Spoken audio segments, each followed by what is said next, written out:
Assalamualaikum warahmatullahi wabarakatuh.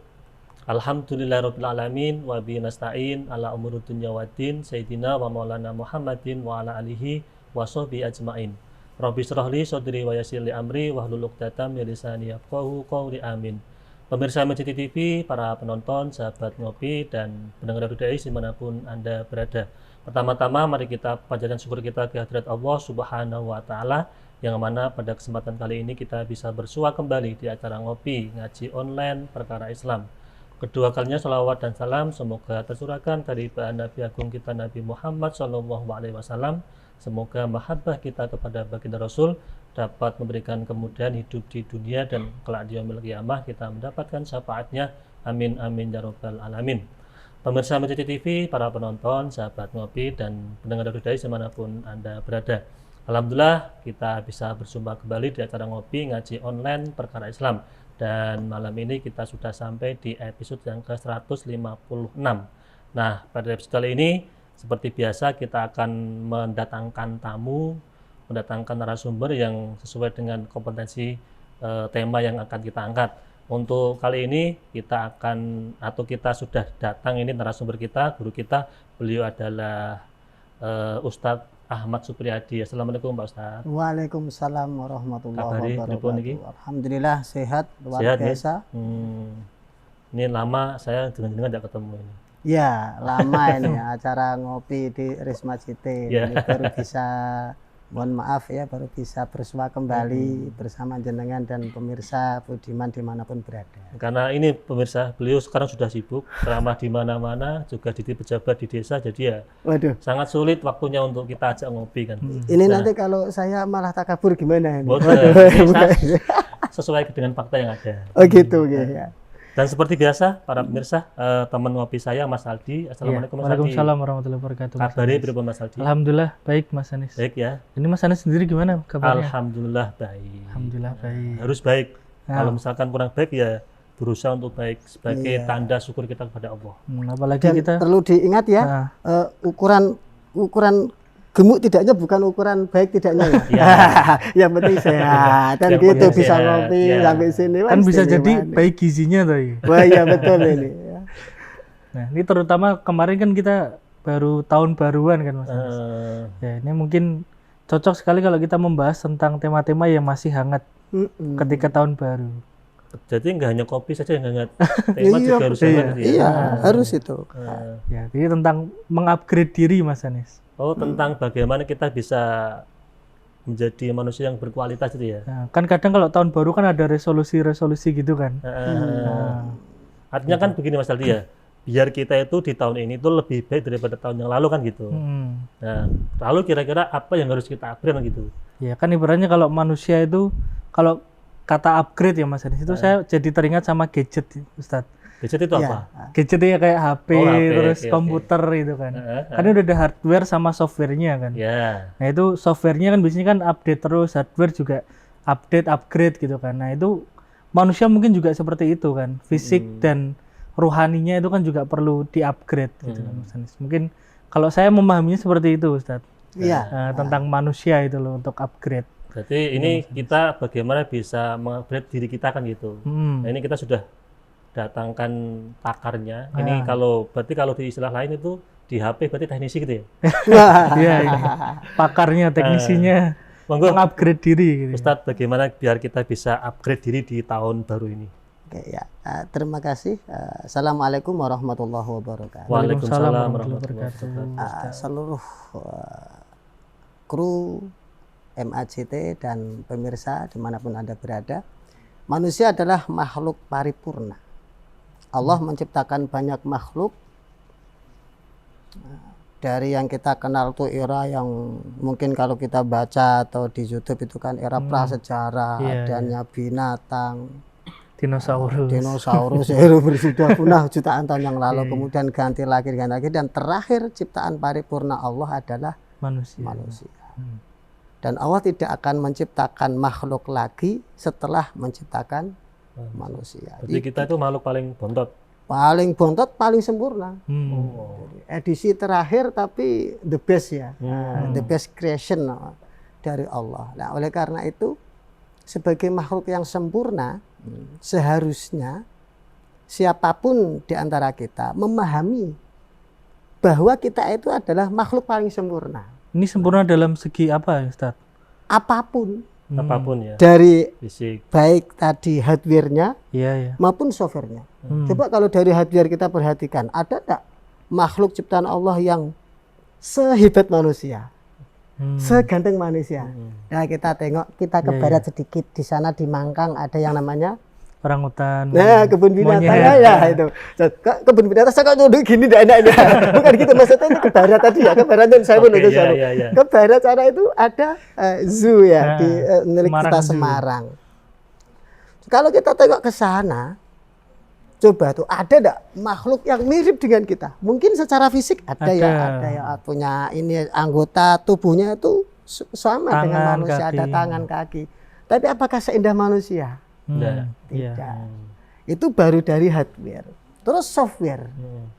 Kita dibekali ada akal, ada nafsu dan lain sebagainya. Yang itu menjadi bekal kita untuk lebih memantaskan diri menjadi khalifatullah fil ardh. Nah, tapi dengan cara tadi memahami diri sendiri sebagai manusia paripurna. Manusia paling sempurna. Gitu. Nah, tapi kebanyakan manusia kadang tidak tahu kalau dirinya itu makhluk sempurna. Kadang tidak paham. Sehingga yang dilakukan itu tidak seharusnya, bahkan dirinya sendiri mungkin malah tidak memahami kalau dia itu tidak memanusiakan dirinya sendiri. Iya, tidak memanusiakan dirinya sendiri. Gimana tuh maksudnya, Ustaz? Tidak memanusiakan diri sendiri itu bagaimana maksudnya? Kita kan makhluk paling sempurna. Tahun baru katakan tadi. Kita harus mengupgrade. Dan dia aja tidak tahu kalau dirinya itu ada software yang bisa update dan unlimited update-nya. Tapi karena tidak tahu, akhirnya larinya ya ke sesuatu yang perilaku-perilaku yang menuju kepada bukan harusnya dilakukan oleh manusia. Malah jadi downgrade gitu ya. Nah, kadang yang di-upgrade itu malah kesombongan, ketamakan dan keserakahan. Maka perlu kita ketahui dulu sebelum kita masuk ke upgrade itu kan. Kita ini kan tahun baru kita sering mendengar yang namanya tadi apa kata resolusi. Nah, tahu enggak arti resolusi? Apa maksudnya? Re itu kembali. Ya, ini re itu kembali. Oke, re itu kembali. Solusi adalah jalan keluar. Berarti kalau digabung resolusi kembali ke jalan keluar. Itu kemana itu? Ke pintu. Masuknya kemana ini? Nah, ini yang perlu kita ketahui bersama sehingga nanti kita bisa benar-benar mengisi tahun baru ini yang baru saja kita rayakan kemarin benar-benar dengan sesuatu yang oleh Rasulullah disebut yaumuhu khairon min amsi. Sehingga kita tuh menjadi orang yang robih. Tahun ini kita akan beruntung besar karena kita sedang memahami diri kita memahami kualitas kita sehingga tahu posisi kita di mana. Gitu. Nah, tadi ngomong resolusi sebenarnya apa tadi? Iya, belum tahu ini.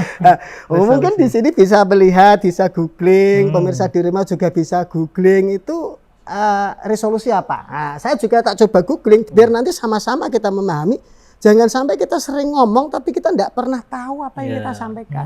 Kemakan apa namanya berita viral kan, jadi kita nggak tahu isinya apa gitu. Nah iya, resolusi. Ya. Gitu kan. Ini saya sudah googling sesuai dengan kamus aja, kamus besar bahasa Indonesia biar kita enak itu ngomong. Resolusi itu ada dua makna.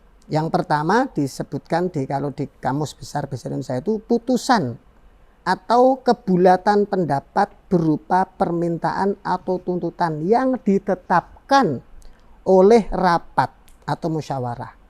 Berarti ini suatu kebijakan ya, sebuah policy yang harus diikuti oleh seluruh berarti ini anggota musyawarah mufakat itu ya? Ya, musyawarah. Dan itu menjadi kebijakan yang harus dilakukan, itu resolusi. Mungkin kalau di diri manusia pribadi itu terus bagaimana, Ustadz? Mungkin apakah itu semacam kayak bagaimana kita merefleksi? Ini kalau yang gitu ke manusia pribadi ini yang pengertian kedua.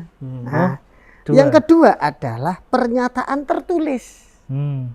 biasanya berisi tuntutan tentang suatu hal atau harapan. Nah, udah jelas ya berarti ya? Iya. Maka kemarin kita baru saja juga memperingati yang namanya resolusi jihad karena kita Islam ini tema tentang ngobrol perkara Islam. Resolusi jihad itu sebuah kesepakatan dari musyawarah yang dilakukan karena itu sudah keputusan bulat. Muncullah resolusi jihad. Nah itu kalau untuk komunitas. Nah untuk personal gimana? Yaitu sebuah tuntutan tertulis buat diri kita sendiri. Nah, tapi saya cocok ke yang pertama, Pak Ustadz. Gimana? Karena ini kan kita punya organ tubuh ya. Organ kan banyak ya. Ada tangan, ada kepala, ada kaki. Itu perlu kita rapatkan di internal diri kita. Iya, kira-kira yang baik buat kita. Kemudian kita sepakati bersama. Kemudian kita jalankan kan gitu.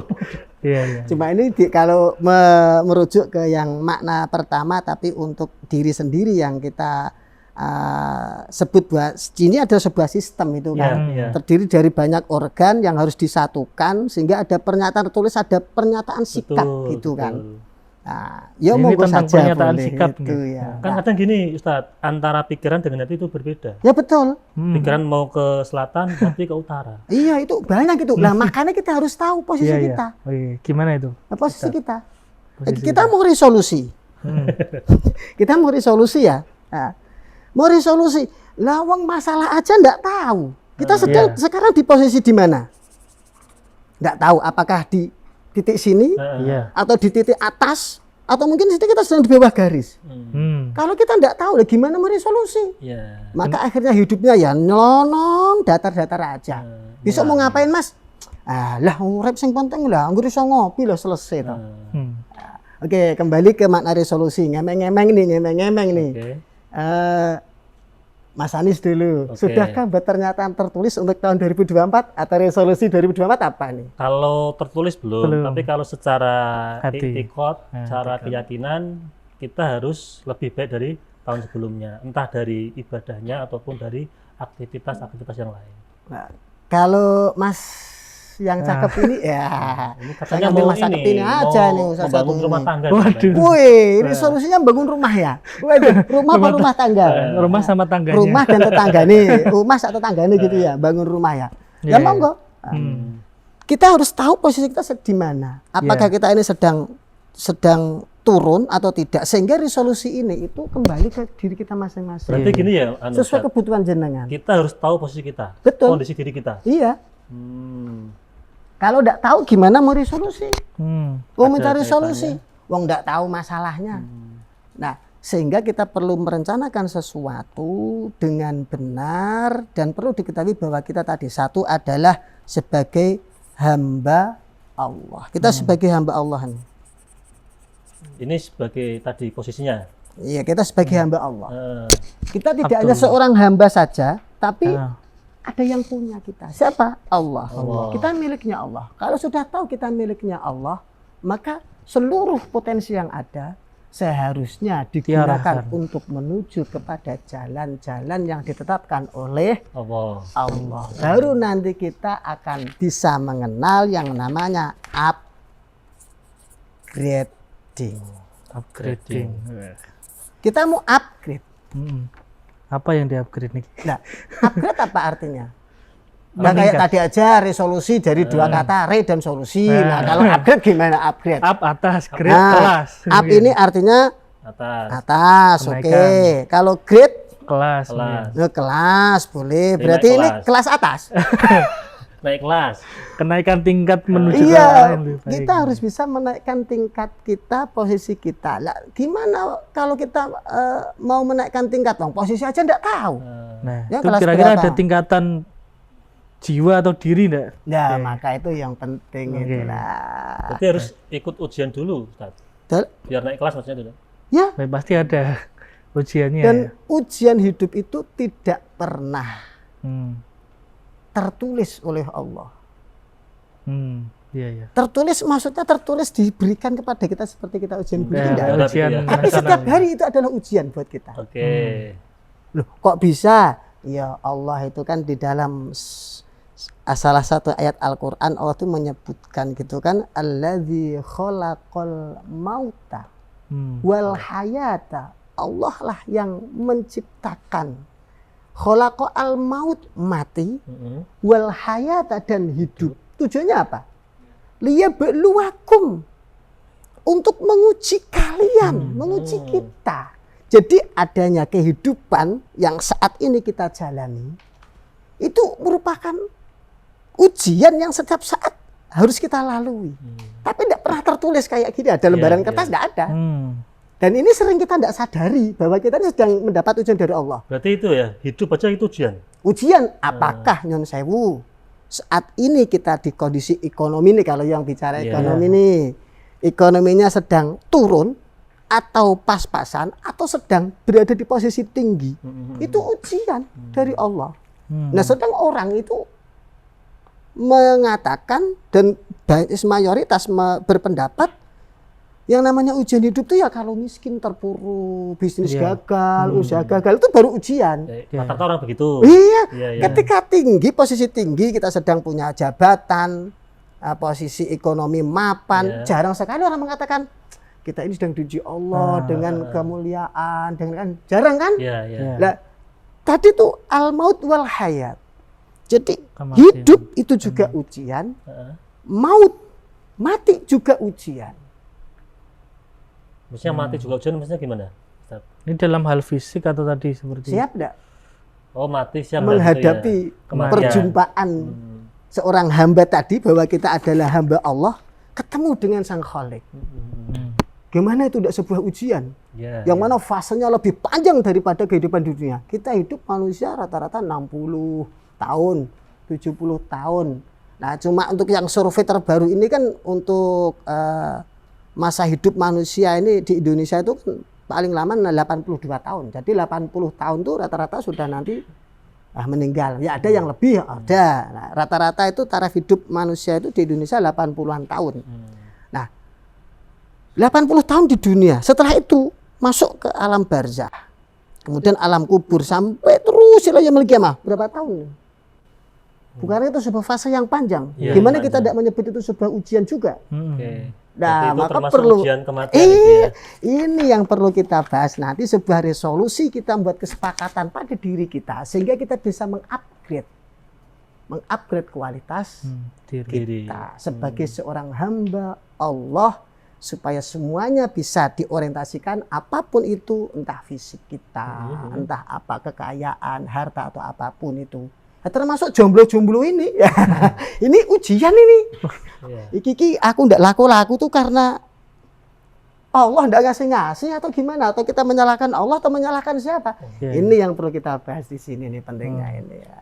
Berarti termasuk bagian dari ujian kan begitu, hidup kita kan gitu. Iya. Terus kita harus tadi kembali kepada Allah. Ya, semua kegiatan, aktivitas hidup kita arahnya kepada Allah kan gitu. Iya, betul. Nah, sekarang kan kita hidup di dunia, Ustadz. Ya. Berarti harus bekerja, makan, minum, kan artinya kita juga tidak mengabaikan kehidupan dunia kan? Iya. Nah, bagaimana biar balance atau minimal juga neng dunia itu juga kita kerumat itu loh. Iya. Inilah pentingnya kita memahami bersama bahwa ad-dunya adalah mazra'atul akhirah. Dunia adalah ladang kita, sebuah persiapan usaha yang matang dari manusia tadi untuk memersiapkan dirinya berjumpa kepada Allah. Yang mana dunia ini berarti menjadi ladangnya akhirat. Kalau di dunia itu bagus, berarti ladangnya bagus. Nanti berarti akhiratnya juga akan bagus. Oke, sekarang ini kita katakan ini ladang nih. Mas Anis itu tadi di mana spidol saya? Weh. Ini kita punya ladang nih, di sini kita punya ladang. Kita sepetak ladang. Kita punya ladang di sepetak ini. Ini katakan hidup kita ini. Entah tadi 60 tahun, 70 tahun, 80 tahun, 90, 100 tahun, wallahu alam. Karena umur itu misteri yang tahu hanya Allah. Kira-kira kalau kita sudah tahu bahwa hidup kita ini adalah sebuah ladang menuju akhirat, mau diapakan ladang kita ini? Mau ditanami apa gitu? Nah, maksudnya gitu. Apakah kita biarkan? Biar gini aja lah. Kosongan. Atau alah yang penting ngalir aja. Ngalir gimana? Ada rumput, ladangnya ada tumbuh rumput dan sebagainya. Ilalang dan pohon-pohon yang lain dibiarkan. Kira-kira nanti tanaman kita bisa baik enggak? Subur enggak? Ya tetap subur, tapi kan nggak kerawat. Rumputnya maksudnya. Ada rumput, ada ilalang, ada macam-macam di situ semuanya. Iya. Harusnya diapakan itu? Rumputnya itu dipangkas. Dipangkas, betul. Dibuang atau dibiarkan? Dibuang. Karena nggak manfaat itu ya. Lah betul. Lah ini itu ladang ini, kalau di sini ada rumput, ini katakan rumput tadi ya, ini rumput. Bagi tanaman, rumput itu sebagai apa fungsinya? Dia berfungsi sebagai apa? Sebagai benalu. Benalu, predator, musuh, betul enggak? Kalau kita sudah tahu itu ada musuh, diapakan musuh itu? Dilawan. Dilawan, betul. Dilawan, kalau perlu dibunuh. Yeah. Nah, sedangkan ini adalah ladang. Kita tadi kembali, kita ini siapa? Manusia. Manusia itu siapa? Ciptaan Allah, hamba Allah. Kita ini adalah hamba Allah, makhluk yang diciptakan Allah, makhluk milik Allah. Berarti kita harus mengetahui juga bahwa kita adalah makhluk Allah, sedangkan di sekitar kita ada makhluk-makhluk, baik kelihatan maupun tidak, yang diantaranya adalah menjadi musuh manusia. Itu yang harus dilawan. Nah iya, termasuk diri kita sendiri ini, itu juga ada musuh. Cocok? Masuk enggak nih? Masuk. Jadi nanti kita akan mengupgrade diri jadi enak. Tahu kalau kita udah tahu posisi grade-nya, kita ini sedang di mana ini posisi kita ini. Kita butuh di-upgrade enggak? Kalau kita merasa udah cukup lah RAM saya, HP saya itu 1 udah cukup Pak Ustadz. Memori saya juga 8 giga misal atau 16 giga udah cukup. Nah ngapain di-upgrade? Dia enggak butuh. Tapi kalau ternyata enggak bisa. Saya ini adalah pengurus masjid. Saya harus kaya. Kenapa? Karena saya ngupeni rumahnya Allah. Masa saya ngupeni rumahnya Allah? Allah itu maha kaya. Saya kok enggak punya? Malu. Maka ya Allah, pada saat ini posisi saya gaji 1 juta. Ya Allah, aku besok mau gaji 2 juta. Ya caranya gimana? Ya tambahlah, mungkin ada strategi jitu yang harus kita siapkan. Itu namanya nanti upgrade itu ya. Upgrade. Ya, Ustaz. Tadi tentang keduniaan ya Ustaz. Kan tadi ada yang kita jadi pengurus masjid harus kaya misal tadi ya. Nah itu kan pasti harus ada yang disiapkan. Artinya di situ misal jiwanya kan juga perlu disiapkan. Nah, ya semuanya, tidak hanya jiwa.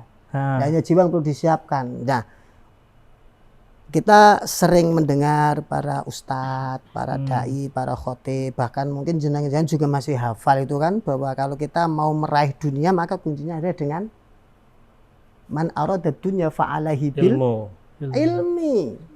Kalau kita mau sukses dunia maka kuncinya adalah dengan ilmu. Jadi upgrade ilmu. Wa man aradal akhirah ya fa'alaihi bil ilmi, juga dengan ilmu. Kalau mau sukses akhirat nanti ya pakai ilmu. Wa man aradahuma, kalau Anda mau sukses dunia, sukses akhirat, dua-duanya tercapai kesuksesan itu, maka juga fa'alaihi bil ilmu. Kunci dengan ilmu. Lah, mencari ilmu sebanyak-banyaknya ya. Tidak hanya sebanyak-banyaknya. Tidak hanya sebanyak-banyaknya. Ilmu jangan diartikan persepsi hanya sebuah teks yang tertulis pada buku, enggak. Banyak membaca gitu. Allah itu saat melahirkan manusia, manusia tidak tahu apa-apa.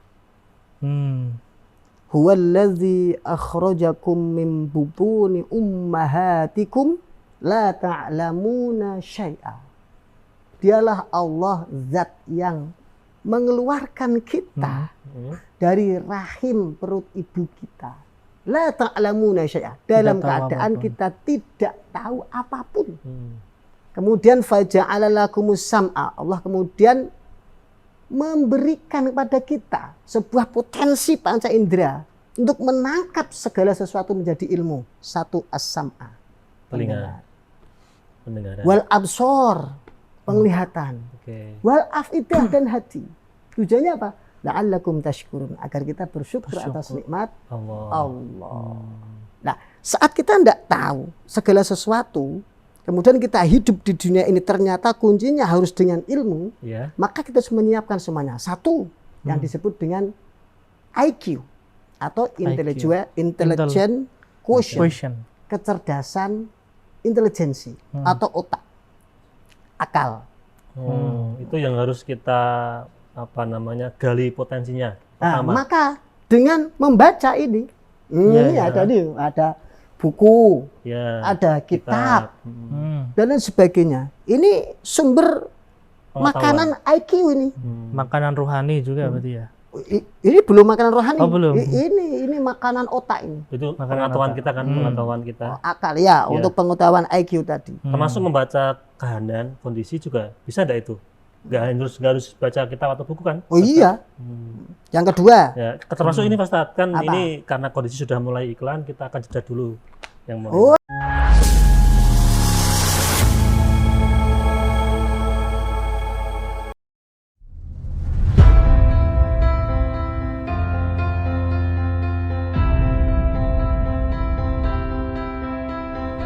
Masjid Agung Jawa Tengah kini hadir dengan berbagai pelayanan dan fasilitas yang membanggakan. Berdiri di pusat bumi Jawa Tengah, masjid ini semakin kokoh menciarkan ajaran agama Islam, tidak hanya di kancah lokal dan nasional, tapi juga internasional.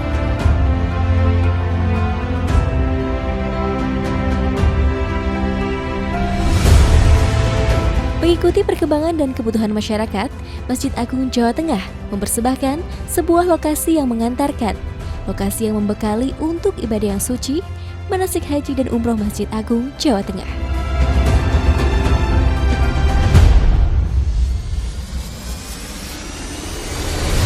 Dilengkapi replika bangunan Ka'bah, Bukit Safa dan Marwah, beserta area manasik yang luas, maka lokasi ini tepat untuk menjadi pilihan Anda melakukan proses manasik sebelum melaksanakan ibadah yang suci. Dengan 2 pintu gerbang utama, sistem keamanan yang sudah modern, area parkir yang luas semakin memudahkan Anda dalam beribadah maupun kenyamanan dan keamanan selama proses manasik berlangsung. Hal penting lainnya adalah kemudahan akses untuk penginapan Hotel Geraha Agung, akses oleh-oleh Semarangan dan Jawa Tengah, tempat beribadah yang nyaman, juga akses wisata kota Semarang untuk sekedar memanjakan mata, menikmati hamparan kota dari atas menara. Tentunya, ini semua demi pelayanan yang mengedepankan kepuasan Anda sebagai pelanggan. Dengan berbagai macam kelebihan tersebut, maka lokasi manasik di Masjid Agung Jawa Tengah layak menjadi pilihan Anda sebelum melaksanakan ibadah yang suci ataupun untuk proses pendidikan putra-putri kesayangan.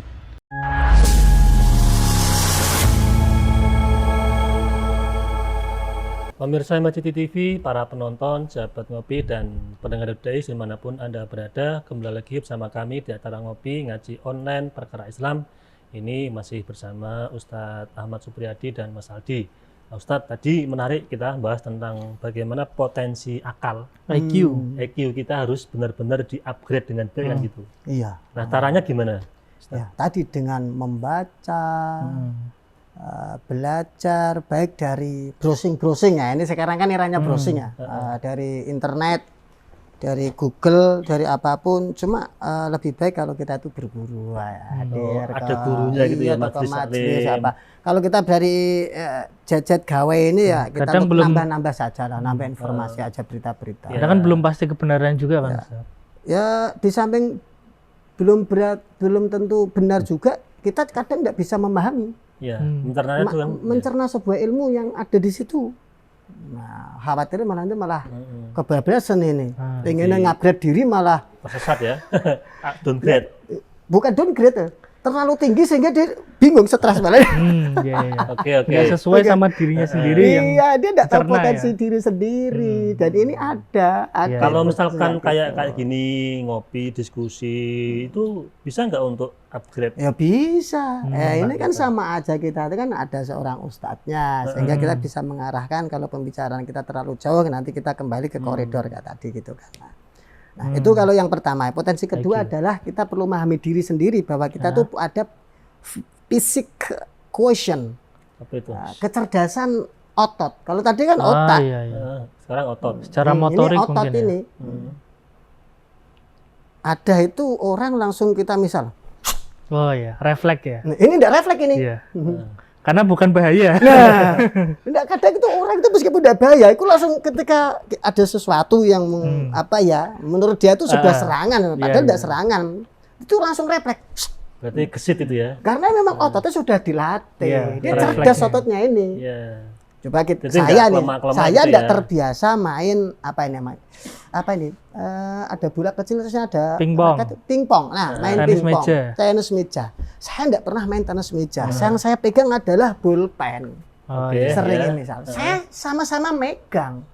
Tapi yang ini saya pegang bolpen yang harus saya kendalikan dengan pelan, tidak perlu tergesa-gesa, tidak perlu ada refleks dan sebagainya. Ini tiba-tiba saya ditantang main pingpong.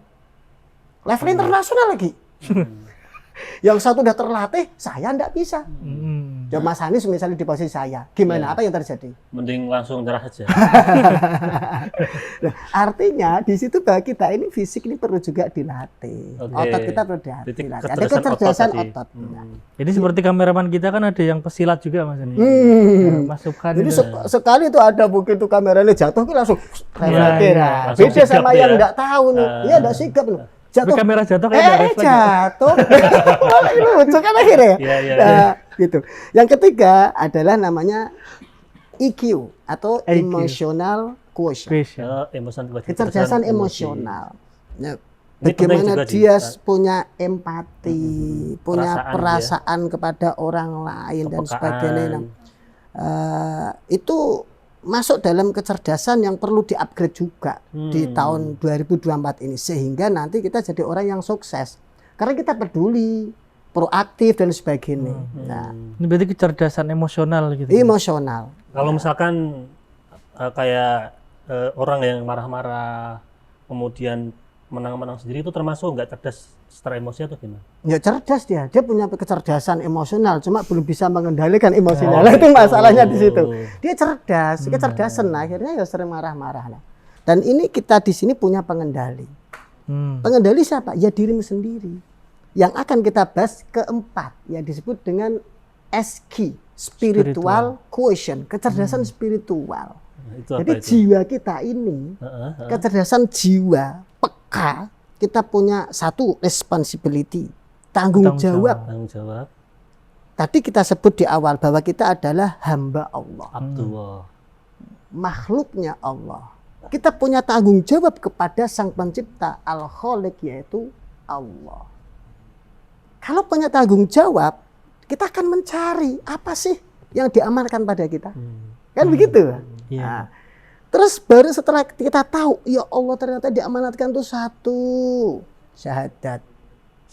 Apakah seluruh kehidupan kita itu sudah sesuai dengan syahadat tauhid dan rasul, sudah sesuai dengan tuntunan Allah dan tuntunan Rasulullah?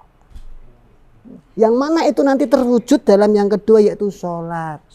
Yang ketiga zakat, peduli sosial. Yang keempat adalah haji, pokok haji, puasa. Kita mampu menahan diri. Bisa enggak kita tuh menahan diri tahun 2024 ini? Kalau dia cewek ini kok Allah, rasanya itu gimana nih? Tahun kemarin tuh gagal nikah atau putus cinta, ini rasanya tahun ini kok belum bisa move on mungkin atau gimana? Benar-benar dijaga betul tuh ya. Kita bisa enggak menjaga, karena as-shaum itu artinya menjaga diri. Mungkin 2024 juga menjaga lisan mungkin tadi ya. Ya, apalagi semuanya. Oh iya. Semuanya menjaga pikiran, menjaga sikap, attitude kita, menjaga lisan, semuanya. Apalagi mau ada pilpres ini. Wah, ini saya tidak berani ngomong pilpres ini, tidak enak ini ya. Artinya kan kita punya tanggung jawab terhadap diri kita untuk melakukan hal yang baik kan itu kan. Termasuk tanggung jawabnya kepada Allah gitu. Iya, kepada Allah, kepada sosial sebagai kita punya tanggung jawab. Ya betul.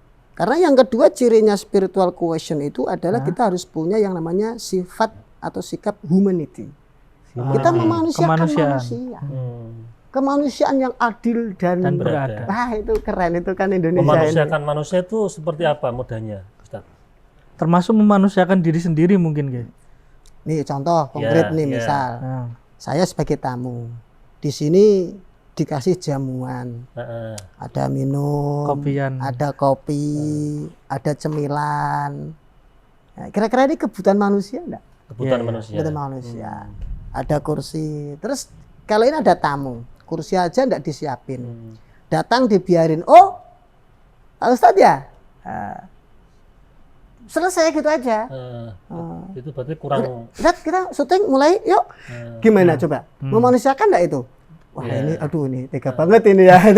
Tapi biar tambah memanusiakan manusia, mungkin ini kita persilakan beliau untuk mengisi. Wow, oke, ini cocok ini kayaknya nih. Fokus nih pembahasannya. Alhamdulillah. Cocok ini, alhamdulillah. Terima kasih banyak ini. Wah. Alhamdulillah kita sudah kategori manusia. Nah, spiritual quotient itu kita patut pahami bersama. Karena ini ranah spiritual, ranah sebuah jiwa, kecerdasan jiwa tadi, yang mana kita itu kadang tidak memahami potensi-potensi yang ada tadi. Allah di dalam Al-Quran menyebut paling tidak ada 7 tingkatan jiwa. 7 tingkatan jiwa. Yang pertama itu disebut jiwa ini kalau di dalam bahasa Arab atau bahasa Al-Quran disebut an-nafs itu ya. Nafas itu kalau bahasa Indonesia ini nafas. Kalau bahasa Inggris soul mungkin. Soul itu jiwa. Ya. Jiwa. Nah, tepatnya nanti ke pakar bahasa Inggris ini. Mas Adis mungkin ya? Saya bahasa Jawa saja. Bahasa Jawa? Bahasa Jawa apa berarti? Oh jiwa gitu ya? Oh iya. Betul, karena kita sering kalau di sekolah itu kan ada olahraga ya. Iya. Tapi disinilah kita ngolah jiwa. Ngolah jiwa. Nah, jiwa yang pertama, nafas tadi itu disebut an-nafs al-ammarah. Atau nafsu amarah. Gitu. Nah, dia sedang marah. Amarah itu artinya mengajak kepada keburukan. Jadi nafsu amarah adalah nafsu yang selalu mengajak manusia untuk berbuat keburukan. Keburukan apapun. Apapun, dia tidak mau diajak untuk taat kepada Tuhan, kepada Allah, taat kepada Rasulullah, taat kepada orang tua, kepada saudara, tetangga, kerabat, semuanya dia tidak mau. Sholat aja mungkin belum mau, nyun sewu. Nah, jadi nafsunya berarti dia masih level yang pertama tadi itu nafsul amarah. Jadi semua potensinya itu bukan digerakkan kepada hal-hal yang positif, tapi kepada hal yang negatif. Yang tidak bermanfaat. Nah, dia tidak peduli. Peduli apa sih urusan sholat, tidak itu kan urusan gue. Ngapain lu pikirin gue? Saya nanya sendiri gitu kan. Ini nah, itu tiba-tiba jadi orang Jakarta ya gitu. Nafsu ini harus di-upgrade, Mas. Harus di-upgrade biar tambah. Harus di-upgrade. Dia harus memahami atau... Ya Allah, ternyata aku tuh. Nah, kadang karena kita enggak menyadari ya. Gue enggak percaya itu kalau kita ini diciptakan katanya dari kita itu diciptakan oleh Allah. Lu, gue aja lahir dari rahim ibu. Ibu diperjangan bapak, gue kumpul jadi, berarti nyatain gue, bapak sama ibu. Bapak ibu tidak pernah itu punya surat perjanjian, tadi resolusi itu kesepakatan, sholat tidak ada. Kapan Allah merintah gue sholat? Mungkin ini Ustaz, akhirnya tidak mau sholat. Tadi kan mungkin tahu ya, karena manusia itu makhluk paling sempurna. Kemudian jadi semena-mena gitu. Ya, dia enggak tahu kalau dia paling sempurna. Taunya pokoknya ya hidup itu ya gue. Bahagia tidak ya terserah saya. Jadi keakuannya tinggi. Keakuannya dan bukan keakuan lagi itu. Sombong ya. Ke nafsunya yang semuanya berbalut yang lebih tinggi itu. Nah, dia harus di-upgrade nafsu ini. Nafsu ini harus di-upgrade paling tidak menjadi sedikit lebih satu level di atasnya. Nah, apa ini? Nah, yaitu namanya nafsu lawamah. Nafsu ini sudah mulai bagus. Dia mau diajak sholat, mau diajak kalau di sini sudah maulid, mungkin kita sholawatan, kajian. Nah, dia masih mau, tapi belum bisa move on dari perbuatan maksiatnya. Oke, berarti positif oke, negatif oke gitu. Iya, Pak Ustadz. Sholat jalan maksiat. Saya tuh pernah itu kajian maulid, terus selesai itu sahabat kajian kan, Pak Ustadz mau tanya, silahkan Mas. Boleh enggak saya itu ikut maulid kayak gini, tapi posisi saya keadaan saya baru aja mabuk. Loh, bagus Mas, boleh. Kenapa tidak? Jadi dia ini berarti sedang nafsunya di fase kedua, yaitu lawamah. Sehingga setelah kita kasih pemahaman, dia baru sadar, Ya Allah, terima kasih Ustaz, ternyata aku tuh banyak salah, banyak dosa. Tapi aku belum bisa meninggalkan kemaksiatanku, perbuatan dosaku. Oke Mas, pelan-pelan sesuai kemampuan. Jangan malah dimarahi ya. Jangan. Weh, ojo melu maulid. Ada itu kisah kayak gitu. Jadi nyuwun sewu, ini kisahnya itu memang dia mu'alaf itu kan. Ini yang cerita teman saya, ini real fakta. Dia mu'alaf, tapi tidak perlu disebutin, ini tidak boleh ini kan. Ada kisahnya aja. Ada seorang mu'alaf, dia masuk Islam. Karena dia itu orang luar negeri, bisanya bahasa Inggris. Nah kan di sekitar kita tidak banyak yang bisa bahasa Inggris kecuali yes, no, I love you gitu. Kalau itu semuanya anak kecil bisa tuh. Anak saya juga bisa tuh hafal itu. Nah, suatu ketika selesai sholat itu ada tetangganya yang menyampaikan kegelisahan dirinya sendiri. Lo ente itu Muslim, tapi kamu kok belum bisa meninggalkan perilaku awalmu ketika kamu belum Muslim. Nah, seperti apa? Kamu barusan cerita katanya masih mabuk. Lo ngapain kamu sholat? Nggak ada gunanya sholatmu karena kamu masih mabuk. Sia-sia gitu. Akhirnya orang itu tidak mau sholat. Lo ngapain gue sholat? Ngapain gue masuk Islam? Ternyata Islam keras. Bukannya Islam rahmatan lil alamin. Nah, ini harusnya si orang ini, tetangganya harus tahu bahwa si fase ini baru kepada nafsu al-lawwamah. Dia masih mau ketaatan, sehingga nanti ketika kasih pemahaman dia akan sadar karena sudah ada ilmu, ada IQ, dari upgrade sedikit itu software-nya. Dia mulai menyadari bahwa dirinya adalah seorang hamba, harus patuh sama Tuhannya. Tapi aku belum bisa move on ya Allah. Nah ini nafsu lawamah. Jadi masih tahap kedua. Iya. Gitu. Ketiga apa Mas Haji? Nah, terus yang ketiga. Ini tadi yang pertama nafsu al-ammarah. Yang kedua nafsu al-lawamah. Nah, yang ketiga adalah nafsul mulhamah. Mulhamah itu apa? Mulhamah itu dari kata alhama yulhimu. Nah, gitu kan. Yang artinya ilham. Yang artinya ilham. Allah di dalam salah satu surat itu, surat pendek yang di juz amma, wa nafsi wa ma sawwaha fa'alhamaha fujuraha wa taqwaha. Demi nafas, demi nafsu dan proses penyempurnaannya. Allah mengilhamkan fa'alhamaha fujuraha wa taqwaha. Allah mengilhamkan perilaku-perilaku buruk dan perilaku-perilaku yang baik. Allah kasih pemahaman sehingga dia tuh mulai menyadari betul bahwa dirinya sedang dekat dengan Tuhannya. Mendapat ilham dari Allah. Bahasa ilham keren banget ya. Bukan berarti terus berarti dia nabi dong. Bukan begitu macam. Kayak dapat hidayah gitu ya. Lah bahasanya kita dapat hidayah. Dia memahami dirinya, oh ternyata aku semakin begini-begini. Nah itu nafsu mulhamah. Tapi dia masih terpleset. Masih kadang-kadang juga maksiat gitu ya. Ya masih. Nah, nafsu ini belum dipanggil oleh Allah karena belum menjadi nafsu yang bisa dikatakan baik. Cuma dia bisa sudah menyadari betul, cuma masih belum apa? Kadang belum mungkin bisa, masih banyak pasien juga.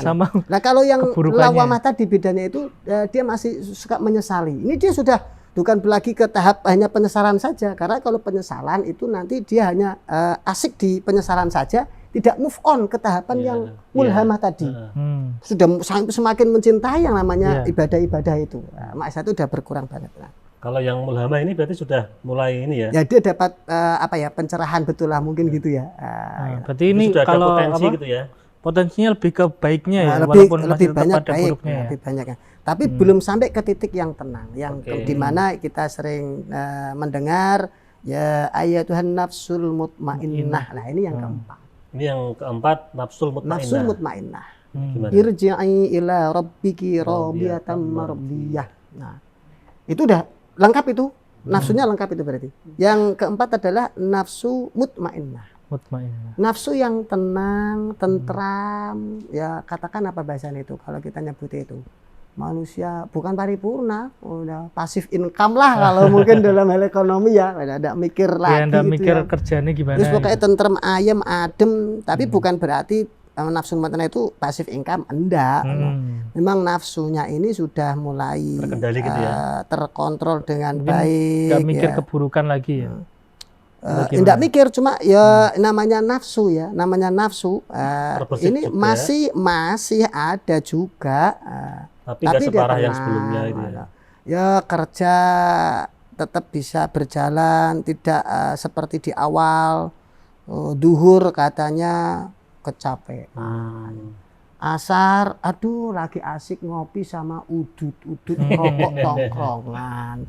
Maghrib, aduh Pak Ustadz ngantuk itu. Isya ketiduran, subuh kesiangan. Ada. Itu termasuk sudah nggak lagi kalau mutmainah. Kalau yang tidak galau, dia sudah tenang, tentram. Cuma ya namanya nafsu masih saja bisa membisiki hal-hal yang. Oke. Berarti itu cara salah satu, ada 4 tingkatan kita untuk upgrade diri. Masih ada yang kelima. Oh, masih ada. Nah kan irji'i ila rabbiki radiyatan. Nafsu radiyah. Apa itu radiyah itu? Radiyah itu ridho. Diridhoi Allah mungkin ya. Bukan. Apa? Radiyatan, nafsu yang dan radin itu dari isim fa'il. Radiyah yardo fahuwa radin. Berarti nafsunya yang ridho. Terhadap apapun. Yang nafsu tenang itu belum tentu ridho. Masih. Jenengan tenang nih, tenang gitu ya. Tenang habis ditinggal tenang, misal ini karena ada punya istri misalnya. Iya. Tenang, hidupnya udah tenang dibanding teman-teman yang belum punya istri. Lah masih pencurhatan sana sini. Dia tenang ada istri. Tapi apa kita benar-benar itu merasa ikhlas dengan segala kekurangan yang ada di sini misalnya? Iya. Itu belum tentu. Istri gue orang masih minta uang gini udah dikasih mana ngomong. Tapi dia tetap tenang aja, masih tenang. Cuma hatinya belum ridho. Nah, ini yang nafsu radiyatan, dia sudah satu level lagi di atas mutmainnah, tidak hanya tenteram lagi. Ridho udah terserah Allah. Ini Allah gini, udah dia tidak mikir ini kewajiban, berarti harus aku lakukan. Tidak mikir kewajiban lagi, karena kalau mikir jadi beban. Jadi macam-macam ikhlas ya ini ya. Ikhlas, kemudian jadi lebih dari itu, lebih nyamannya gimana ya? Kalau nyebutnya gimana ya? Paling biar romantisme hamba terhadap Tuhan itu ya. Kan tadi kan ridho itu ya. Cuma nafsu ini masih ada sedikit tentang rasa sum'ah. Aku ibadahku alhamdulillah beda banyak. Ini masih ada masa gitu. Sehingga harus di-upgrade lagi ke nafsu yang berikutnya. Level ke berapa itu? Upgrade lagi ke 6. 4, 5 ke 6. Radiyatan mardiyah lain itu udah. Radiyah kemudian mardiyah. Mardiyah itu diridhoi oleh Allah. Jadi kita ridho dulu, kemudian Allah ridho atau gimana? Iya. Ya gini aja deh, misal ini analoginya, ada karyawan, dia tuh kerjanya luar biasa, udah tidak mikir ini dan itu, tapi sregepnya luar biasa, itu istimewa. Dia ikhlas dengan segala beban yang diberikan. Dianya ikhlas enggak? Rela enggak diperlakukan apapun? Dia rela. Tapi di antara semua yang rela, belum tentu bosnya itu meridhoi, menyukai, menyayangi, kan gitu kan? Naik gaji, naik jabatan. Mau naik gaji, mau tidak, dia tidak peduli. Aku udah urusan itu. Nah, biasanya itu kalau di perusahaan, Ustadz, berarti kan kita harus merayu bos kita kan, biar diridhoi misalnya. Nah, itu kan itu masih ada tuh keakuannya itu ada tuh masih ada tuh. Yang mardiyah itu bosnya yang justru sayang betul. Karena dia tuh rajin, diridhoi, disukai, disayangi. Jadi apapun dah sebelum dia minta itu udah dikasih. Tapi kan harus melewati tadi fase-fase dan itu susah. Kenapa? Karena ada makhluk yang suka membisiki jalan-jalan yang di luar yang diridhoi oleh Allah. Siapa itu?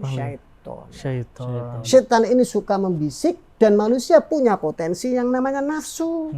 Bisa jadi setan juga. Jadi kalau ini sudah ada bisikan, nafsu ini kemudian itu terpengaruh dengan bisikan, maka muncul yang namanya keinginan melakukan yang buruk. Ini berkolaborasi, udah susah. Berarti nggak boleh pacaran Mas Tadi antara setan dengan nafsu. Nggak boleh itu. Harus dipisahkan ya. Harus dipisahkan. Nah ini susahnya, memisahkan mereka itu susah. Nggak kelihatan. Nafsu kita nggak pernah tahu nafsu kita di mana. Apalagi setan ini, di mana setan ini tuh? Caranya gimana biar minimal kita inilah aman dari segala godaan setan yang terkutuk tadi itu. Waduh. Nah, caranya sebenarnya simpel.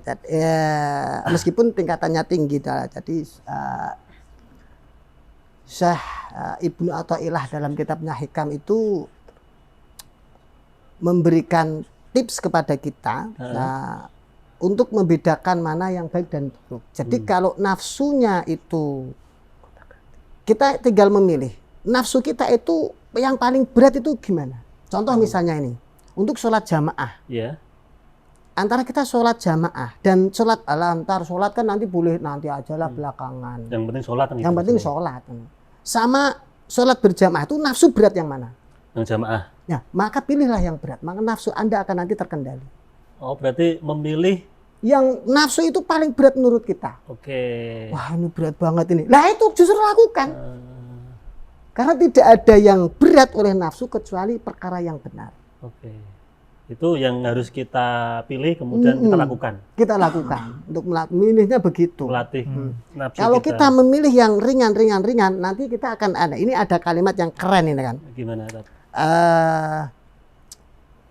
Kalau Anda keras kepada sesuatu, maka sesuatu itu akan menjadikan Anda lunak. Kalau kita lunak pada sesuatu, katakan waktu. Kalau kita lunak pada waktu, maka waktu akan keras pada kita. Kalau kita keras kepada waktu, kita keras pada nafsu, maka nafsu akan lunak pada kita. Berarti kebalikannya gitu ya? Lah iya kan? Termasuk kepada nafsu atau setan tadi? Iya sama. Dan itu kata-kata itu kalau tidak salah ketika saya duduk di bangku aliyah itu. Jadi saya baca buku atau dari guru, bukunya ada, cuma saya lupa itu tanggal berapa. Saya menyusun semuanya kata-kata mutiara dari guru saya atau dari buku, tak tulis itu. Kalau Anda lunak kepada sesuatu atau waktu tadi contohnya, maka waktu akan lunak pada Anda. Kalau kalian lunak pada waktu atau sesuatu, waktu itu akan keras pada Anda. Kita sekarang saat ini santai-santai aja lah, nanti aja lah. Belajar nanti aja lah. Masa depan kita gimana? Waktu kan keras. Kemudian kita itu akhirnya, ya Allah, kenapa tahun 2023 ini saya selalu berada di bawah garis, ya Allah. Garis apa? Iya, ini 2023 selalu di bawah garis. Ekonomi juga di bawah, kekasih enggak punya, enggak punya semua ini. Income ndak ada, itu kekasih ndak ada. Nggak ada yang welcome, income nggak ada welcome. Teman ngopi ndak ada, ini teman ngopi juga ndak ada. Nah ini makanya perlulah resolusi di tahun 2024. Nah caranya gimana? Tulis sejak sekarang. Anda harus menyusun. Satu, tulis, susun dengan baik. Ini berarti menyusun visi misi. Iya, resolusi itu kalau bahasa muda kita adalah visi misi hidup kita. Besok di tahun 2024 kita mau ngapain? Sudah masuk nih Ustadz, 2024. Ini sudah masuk ya, ini di awal ini. Berarti kemarin ngomongin itu. Nah, kemarin tuh kita tahun ini mau ngapain? Tapi belum telat kalau menyusun kan? Ya belum, ini kan baru ini. Baru nah, awal. Kenapa kita tuh sering gagal? Karena terlambat nyusun. Maka tadi saya tanya, sudahkah nyusun? Belum. Saya sudah nyusun. Ada di belakangnya, sudah saya susun. Ini buktinya ini. Resolusi tahun 2024. Tapi tidak boleh ini rahasia ini. Wah, ini ketahuan ini. Harus disusun. Kenapa? Karena kita harus bisa menjadi desainer buat diri kita. Tadi kan disebutkan bahwa kita ini katanya organ terdiri sistem yang terdiri dari beberapa unsur atau organ atau bagian yang harus kita kendalikan semuanya. Betul. Susun dengan baik. Dan jadilah desainer atau insinyur arsitek dirimu sendiri. Bukan desainer untuk orang lain. Iya, jadilah apa berarti? Arsitek ya, atau desainer bolehlah. Desainer untuk dirimu sendiri. Mungkin tadi kayak katanya Mas Anies, jangan malah desainer orang lain. Jangan. Nah, caranya gimana? Tulis keinginan Anda. Tulis. Saya itu dulu di kamar saya itu ada kertas selembar, kertas ya kayak begini. Ini saya tulis di sini, ditulis. Kita ini kan udah gede nih, kita kan punya poin ya, punya namanya goal atau tujuan tadi, visi misal. Kita tulis visi. Satu kertas ini itu isinya satu lembar adalah visi, visi misal. Saya tulis visi saya. 1, 2, 3, 4. Jadi tulis itu ya satu-satu ya. Wah, ini saya tulis lagi di halaman berikutnya. Misinya apa untuk mewujudkan misi tadi, visi tadi. Actionnya apa? Saya tulis. untuk mewujudkan itu. Ya Allah, saya 1, 2, 3, 4, blablabla. Kemudian di situ kita ternyata hidup itu sebagai makhluk sosial. Iya, betul. Benar tidak? Maka di sini ada yang namanya janji. Janji. Saya tulis janji lagi. Janji dengan teman-teman atau yang deal-deal itu, kita yang pernah mungkin punya kesepakatan dengan teman sebelumnya. Kita tulis 1, 2, 3, itu berdiri sendiri ya. Kemudian ini untuk mewujudkan itu ada deadline. Deadline. Ya. Biar tercapai janjinya. Tadi jenengan katanya resolusinya ada membangun rumah tangga. Rumah dan tangga tadi. Iya. Kira-kira kapan? Tangganya sudah ada tangganya. Ini kapan? Iya, tangga ada. Buat naik ke pohon tuh. Caranya gimana? Sehingga sering gagal resolusi kita. Kita sering ngomong resolusi tapi tidak pernah menulis. Jadi kadang ada janji tapi nggak ditekan. Tidak ada itu. Tadi mungkin ada janji tapi misinya bagaimana belum jelas mungkin. Detailnya juga, waktunya juga tidak ada. Jadi misal Mas Anies tadi apa resolusinya? Resolusinya lebih baik dari. Lebih baik kapan lebih baiknya? Di poin mana lebih baiknya? Apakah lebih baik di 1 teman ngopinya? Lebih baik di income-nya mungkin, atau lebih baik di motornya dan sebagainya. Nah, harus dijelaskan detail gitu ya. Rinci, ini pasang di kamar yang mudah dilihat, sehingga ketika kita masuk kamar kita tahu. Misal nih, misi saya adalah yaitu punya mobil mewah di tahun 2024 supaya nanti dakwah saya lebih mudah. Ya Allah, aku ingin fasilitas berupa mobil pasang di depan kamar Anda, sehingga ketika kita sholat kita sedang mengupgrade diri kita sebagai hamba Allah. Ketika kita berdoa, ya Allah, mobil, ya Allah. Jadi ingat itu ya, karena ditulis itu ya. Kita jelas, jadi bukan gedabri. Bukan itu ya Ustadz, foto perempuan atau apa. Ya yang perempuan janganlah, nanti malah gimana ya, berarti harus itu dihapus, dibuang, diganti dengan resolusi. Itu simpan aja di dompet ya. Sekarang di dompetnya kayak gini, simpan aja di situ, sehingga nafsu kita terarah, goalnya jelas. Nah, misal kok ternyata cewek kita mau menikah, ya sudahlah, jangan, karena nanti mengganggu ketika sholat. Tidak fokus malah. Kita kesampingkan, kita raih cinta kita dan cita-cita kita di atas sajadah cinta kita, sehingga resolusi kita, upgrade diri kita sesuai dengan apa yang digariskan oleh Allah dan Rasulullah Muhammad Sallallahu Alaihi Wasallam. Oke Ustadz, tadi kayak kurang 1 Ustadz. Apa? Tadi kan baru 6 kan tadi tingkatannya. Kan mardiyah tadi. Irji'i ila rabbiki radiyatan mardiyah fadkhuli fi ibadi wadkhuli jannati. Masuklah kalian wahai para nafsu yang sudah sempurna. Yang terakhir ketujuh adalah nafsu al-kamilah. An-nafs al-kamilah. Nafsu yang paripurna, sudah semuanya itu paripurna, pasif income, pasif aktif itu sebagainya. Sudah tidak mikir apa lagi. Jadi yang dipikirkan adalah bagaimana saya itu menghamba betul-betul kepada Allah. Karena potensi di kita, di samping tadi ada syaitoniah masuk, hayawaniah masuk, yang itu mempengaruhi nafsu-nafsu kita tadi itu. Kalau sudah benar maka baru nafsu ke al-mutmainah tadi, minimal ke situ, tenang, tentram. Kenapa bisa tentram? Karena kita ada yang namanya potensi ruhaniyah atau ilahiyah. Itu termasuk tadi bagian dari kejiwaan kita. Iya. Nah, sehingga kita senang. Kenapa kok kita ayem ketika merasa kita berzikir, ya Allah, kita resapi gitu kan. Astaghfirullah, sambil mengingat masa lalu gitu. Atau zikir bareng-bareng. Iya, itu jadi tenang gitu ya. Ilaha illa anta. Kalau kayak gitu terus jadi panas itu belum. Jadi ingat ya itu maksudnya. Ya enggak juga. Biasanya tuh mereka meskipun gimana pun, namanya itu ada anak-anak yang nyun sewu gitu kan, yang dalam tanda kutip tadi perlu pengawalan, itu nyata itu bawa bendera gitu kan. Selawatan itu bawa bendera. Tahirul qalbi. Wah gitu. Luar biasa. Minimal baru menyebut dulu karena baru berekspresinya begitu. Dan langsungnya tingkat tadi ya kita mungkin amarah atau lawamah. Lawamah mungkin lah. Kalau amarah enggak Allah kasih. Oke, ini menarik sekali Pak Ustadz, Mas Aldi, tentang bagaimana kita bisa upgrade diri. Sungguh jelas, detail, dan bisa praktekkan. Tinggal kita mau enggak untuk praktekkan gitu. Nah, mungkin karena ini waktunya sudah habis, Mas Aldi ada tambahan? Cukup Mas. Cukup atau ada pertanyaan dari teman-teman? Oh, enggak ada. Mungkin ada closing statement buat pemirsa tentang bagaimana kita bisa upgrade diri dengan baik. Ya, pemirsa dimanapun Anda berada, perlu dipahami bersama bahwa manusia adalah makhluk paling sempurna, paripurna ciptaan Allah Subhanahu wa taala.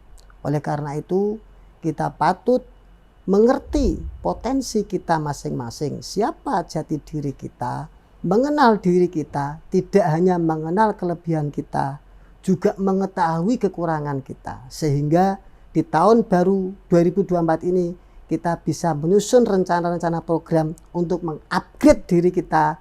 Benar-benar kita bisa membuat perubahan yang dahsyat di tahun 2024 dengan tentunya segala rencana yang telah disusun dengan rapi semuanya harus didekatkan, dimohonkan kepada Allah Subhanahu wa taala. Sehingga potensi kita sebagai manusia, sebagai hamba Allah benar-benar menyatu antara manusia dengan Tuhannya, tidak pernah terpisah. Dimanapun kita berada, kondisi apapun kita berada, semuanya kita potensikan, kita kembalikan kepada Allah. Karena manusia tugasnya adalah berusaha merencanakan sesuatu, tapi Allah yang memutuskan. Sehingga segala sesuatu harus direncanakan bersamaan dengan permohonan. Ya Allah, izinkan aku untuk A, B, C, D di tahun 2024 ini.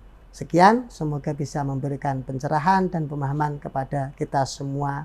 Amin, Allahumma amin. Amin. Terima kasih Pak Ustadz sudah mau rawuh bersama kita dan membagi ilmunya. Mas Aldi, terima kasih sudah menemani. Pemirsa Mejati TV, para penonton, sahabat ngopi dan pendengar Radio Da'i dimanapun Anda berada.